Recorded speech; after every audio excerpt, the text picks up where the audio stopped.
વાત કરીએ અમદાવાદની તો અમદાવાદની ખ્યાતિ હોસ્પિટલ હત્યા જે મામલો કે જ્યાં ખ્યાતિ હોસ્પિટલ છે ત્યાં જે કૌભાંડ આચરવામાં આવ્યું હતું ત્યારે રાજનીતિ આ મુદ્દે ગરમાઈ છે। જ્યાં આપે લગાવ્યા રાજ્ય સરકાર ઉપર ગંભીર આરોપ, ત્યારે પરમિશન વગર ઓપરેશન કરી રૂપિયા ખંખેર્યાના આરોપ લગાવવામાં આવે છે।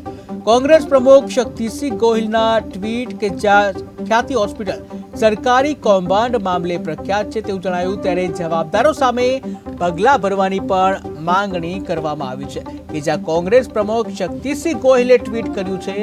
ત્યારે ઉલ્લેખનીય છે કે ખ્યાતિ હોસ્પિટલમાં જે કેમ્પ કરી 19 જેટલા લોકોને હોસ્પિટલ બોલાવવામાં આવ્યા હતા અને જેમાં એન્જિયોગ્રાફી અને એન્જિયોપ્લાસ્ટી કરવામાં આવી હતી। ત્યારે 7 લોકોની એન્જિયોપ્લાસ્ટી કરવામાં આવી હતી અને તે દરમિયાન 2 લોકોના મોત નીપજ્યા હતા અને જ્યાં આ ઘટનાને લઈને સમગ્ર ગુજરાતમાં ખળભળાટ મચી ગયો છે। ત્યારે આ મુદ્દે હવે રાજકારણ ગરમાયું છે, તમામ પાર્ટી છે આ મુદ્દે હવે રાજકારણ ગરમાયું છે। ત્યારે સરકાર ઉપર આરોપ મૂકવામાં આવ્યા છે, જ્યાં પરમિશન વગર ઓપરેશન કરી રૂપિયા ખંખેર્યાના આરોપ લગાવવામાં આવ્યા છે। આ સાથે જ કોંગ્રેસ પ્રમુખ શક્તિસિંહ ગોહિલનું પણ ટ્વીટ સામે આવ્યું છે, જેમાં જણાવ્યું છે કે ખ્યાતિ હોસ્પિટલ સરકારી કૌભાંડ માટે પ્રખ્યાત, ત્યારે જવાબદારો સામે પગલાં લેવાની માંગણી કરાઈ।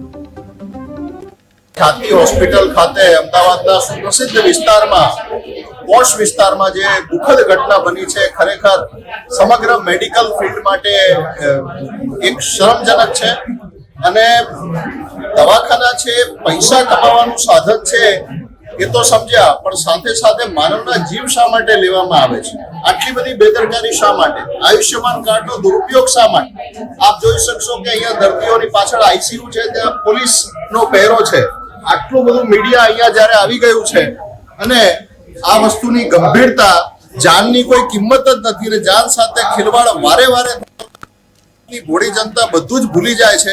શું આપણે ક્યારે જાગશું? જ્યારે આપણા પોતાના ઘરમાં જ્યારે આ વસ્તુ બનશે ત્યારે જ